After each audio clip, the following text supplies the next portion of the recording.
정진경 변호사 논란과 관련해서 다른 신문들은 심지어 동아일보도 그렇게 기사를 쓰는데 왜 조선중앙은 다루지 않는 건가? 이거는 선택적 분노 아닌가? 이런 지적을 역으로도 해볼 수 있을 것 같습니다. 지금이라도 우리 이제 보수 신문들을 포함해서 많은 언론들이 이 정치권 전반, 여냐 야를 가리지 않고 정치권 전반에 불거지는 성추문 의혹과 거기에 따른 뭔가 제도적인 개선 방안에 함께 초점을 맞춰서 논의를 하면 좋겠다는 생각이 듭니다.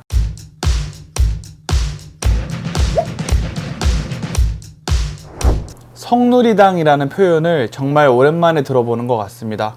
일단 성추문이 불러진 국민의힘에서 다시 성누리당이라는 표현처럼 이제 위기에 몰릴까 싶어서 전전긍긍하는 모습이 나타나고 있는데요. 최근에 불거졌던 논란들, 신문에 따라서 천차만별로 다루는 수위가 달랐습니다. 오늘 뉴스타를 통해서 한번 신문별로 비교해 보도록 하겠습니다. 우선 오늘 아침 신문 중에서 가장 이 이슈를 적극적으로 다룬 신문은 한겨레와 경향신문입니다. 굉장히 비슷한 내용으로 다뤘는데요. 한번 살펴보겠습니다. 다시 성누리당 될라, 국민의힘 전전긍긍 기사가 경향신문의 기사입니다. 그러면서 김병욱 의원이 성폭행 의혹으로 탈당한 데 이어 국민의힘이 추천한 진실 화해를 위한 과거사 정리위원인 정진경 변호사의 성추행 전력이 공개되면서 국민의힘이 흔들리고 있다. 그러면서 4.7 서울 부산시장 보궐선거를 여당 성폭력 심판 선거로 규정해 왔지만 비판 자격 자체가 손상된 셈이다. 당내에선 과거 새누리당 시절 5명이 성누리당이 되씌워질 수 있다는 우려도 나온다라고 했습니다. 김병욱 의원은 가로세로 연구소 측에서 이제 성폭행을 했다, 과거 성폭행 전력이 있다, 이런 의혹을 제기한 상황입니다. 다만 김병욱 의원은 이를 부인하고 있고 탈당을 한 상황이고요. 반면에 이제 정진경 변호사라는 분, 국민의힘의 추천으로 이제 진실과 화해를 위한 과거사정리위원회 위원인 정진경 변호사 경우에는 성추행 전력 자체, 과거에 있었던 전력, 교수일 때 벌였던 이 문제가 드러나면서 이 변호사가 이제 사퇴를 하게 됐습니다. 잇따른 사고의 이 흐름이 경향신문에 어떻게 진단을 하려면 이거는 선거에도 영향을 미칠 수 있다라고 판단을 합니다. 왜냐하면 국민의힘이 지금 4.7 재보궐선거에서 승기를 잡게 된 원인이 대여공사의 첫 번째 지점이었던 여당 지자체장의 성폭력 문제를 거론했기 때문인데 오히려 같은 이슈로 이제 반격의 빌미를 줬다. 그러면서 만약에 추가적인 성 관련 문제가 나와 선거의 변수가 될까 이제 전전긍긍하는 모습이다라는 모습을 경향신문은 다뤘습니다. 단순히 사건만 다룬 게 아니라 이제 정치권에 미치는 여파를 분석한 기사고요. 이번엔 한겨레 기사입니다. 보선 승리 꿈꾸던 국민의힘 성문제로 소갈이라고 하면서 이제 국민의힘 계획에 비상이 걸렸다. 보궐선거를 여당 성비위로 인한 선거를 규정했던 국민의힘 계획에 이제 비상이 걸렸다라고 하면서 새누리당 시절 이른바 성누리당으로 불리고 5명이 더 씌워질까 우려하는 분위기다라고 전했습니다. 이제 경향신문과 굉장히 비슷한 내용을 담은 기사라고 할 수 있고요. 결국 선거에 미치는 영향을 함께 분석한 기사입니다. 이번엔 서울신문 기사입니다. 서울신문 기사가 이슈를 좀 다른 포인트에서 구체적으로 잘 다뤘다고 생각을 하는데요. 진실 화해위 자격 논란에 과거사 진실규명 시계도 멈췄다라는 기사입니다. 이 정진경 의원이 성추행 전략에 사임을 하게 되면서 추가로 후보 추천을 다시 해야 되는 거죠. 그러면 이 추천 과정이 한 달 이상 소요가 되는 상황인데 그러면 그만큼 이 진실 규명하는 타이밍도 늦어질 수밖에 없다는 우려와 전망을 담고 있습니다. 그러면서 이제 다른 의원들에 대한 자질 논란도 함께 언급을 하고 있습니다. 국민일보 사설입니다. 성추문 탈당 사퇴에 잇따른 제1야당 책임지는 모습 보여야 사설을 통해서 국민의힘이 이제 정진경 변호사 문제를 언급하면서 아니 성추행으로 정직 3개월의 중징계를 받은 인물이 버젓이 공당의 추천을 받았다니 어처구니가 없다. 해당 인선안에 하루 전 통과시킨 국회 본회의에는 헛발질만 한 셈이 됐다라고 지적을 하고 있습니다. 그러면서 국민일보의 초점, 이따가 경향신문도 비슷한 포인트가 있는데요. 국민일보의 초점은 아니 공당으로서 기본적인 자질조차 검증하지 못하면 자격이 있느냐라는 이제 지적을 하고 있습니다. 그러면서 이 문제가 있으면 진상조사를 통해서 이제 바로 잡고 당 조직 자체에도 책임을 물어야 한다라고 언급하고 있습니다. 좀 더 생각보다 강경한 어조로 국민의힘을 비판함과 동시에 정당으로서 정당 추천위원을 선임할 때 자격 요건을 묻는 그런 기사라고 할 수 있죠. 경향신문 사설입니다. 경향신문 사설은 국민일보 사설과 비슷한데 추가로 더 덧붙이는 내용이 있습니다. 2019년 자유한국당이 5.18 민주화운동 관련 왜곡 발언을 한 인물들을 5.18 진상규명조사위원으로 추천했다라고 언급을 합니다. 그러면서 이제 더불어민주당 여당목 공수처장 후보 추천인으로 선정한 장성근 변호사가 N번방 피해자 변호를 맡은 것이 알려지자 사임했다는 언급도 합니다. 과거에 사실 정당별로 온갖 분야의 위원들을 추천하거든요. 근데 저희는 사실 미디어 업계를 다루다 보니까 미디어 쪽 위원들을 살펴봐도 미디어 쪽에도 이 국민의힘 측에서 5.18 민주화운동은 북한군 침투설을 주장하는 분을 위원으로 선임을 한다거나 이런 문제가 있습니다. 그냥 이 제대로 검증하지 않고 특정한 인맥이나 정당과 인연이 있는 인물들로 선임하다 보니까 제대로 검증하지 않는 그런 정당 추천 위원들 문제를 초점 맞춰서 비판한 기사라고 할 수 있습니다.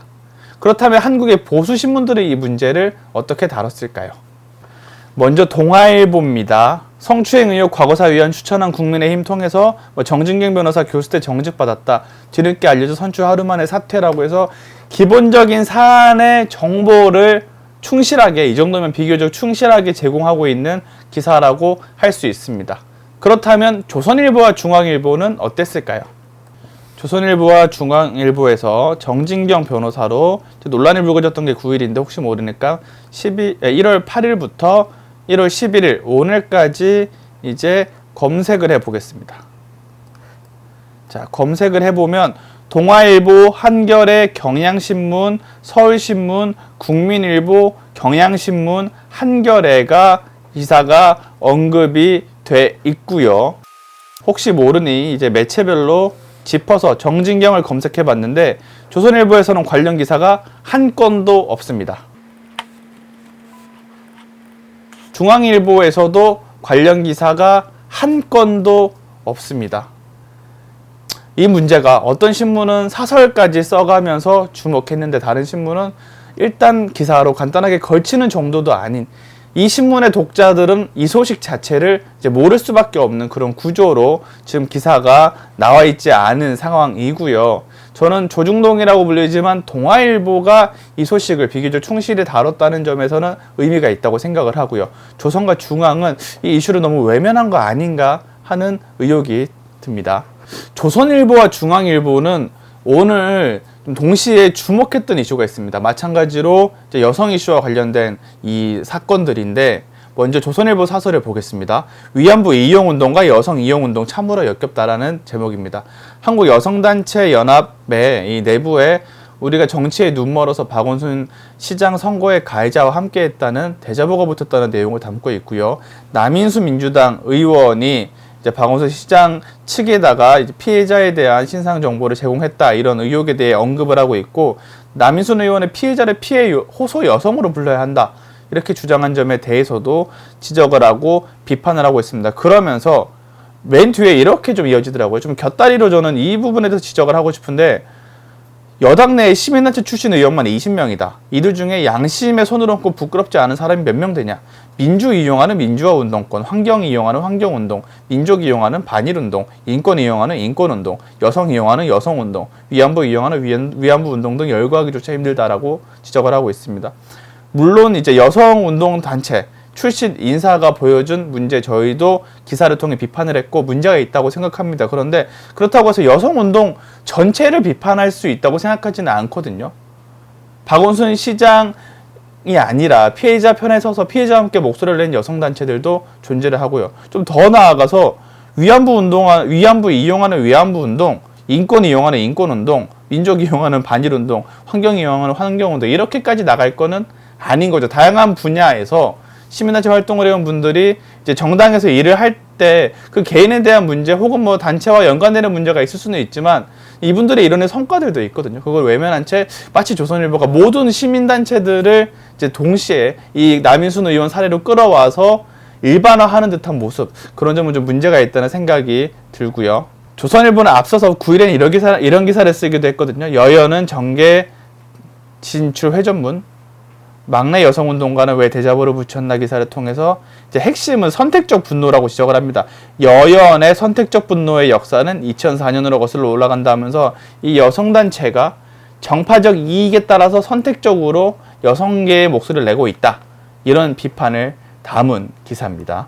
오늘 중앙일보에서도 같은 제목의 기사가 딱 떴습니다. 선택적 정의에 빠진 여성계라는 기사인데 이 글 중심이라고 해서 댓글들을 모아서 정리해주는 코너입니다. 이 소개글을 보면 진영 논리에 사로잡힌 선택적 정의라는 비판은 뜨겁습니다 하면서 마찬가지로 선택적 정의라는 지적을 하고 있습니다. 저는 조선일보와 중앙일보의 이 두 가지 보도를 보면서 우선 남인순 의원에 대한 비판, 일부 여성단체에 대한 비판은 합당하다고 생각을 하는데 문제는 이것을 너무 일반화하는 듯한 경향에 대해서는 좀 우려가 있다고 생각합니다. 그렇지 않은 여성단체도 분명히 존재하고 있으니까요.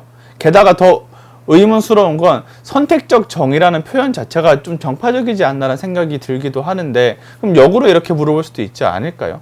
정진경 변호사 논란과 관련해서 다른 신문들은 심지어 동아일보도 그렇게 기사를 쓰는데 왜 조선중앙은 다루지 않는 건가? 이거는 선택적 분노 아닌가? 뭐 이런 지적을 역으로도 해볼 수 있을 것 같습니다.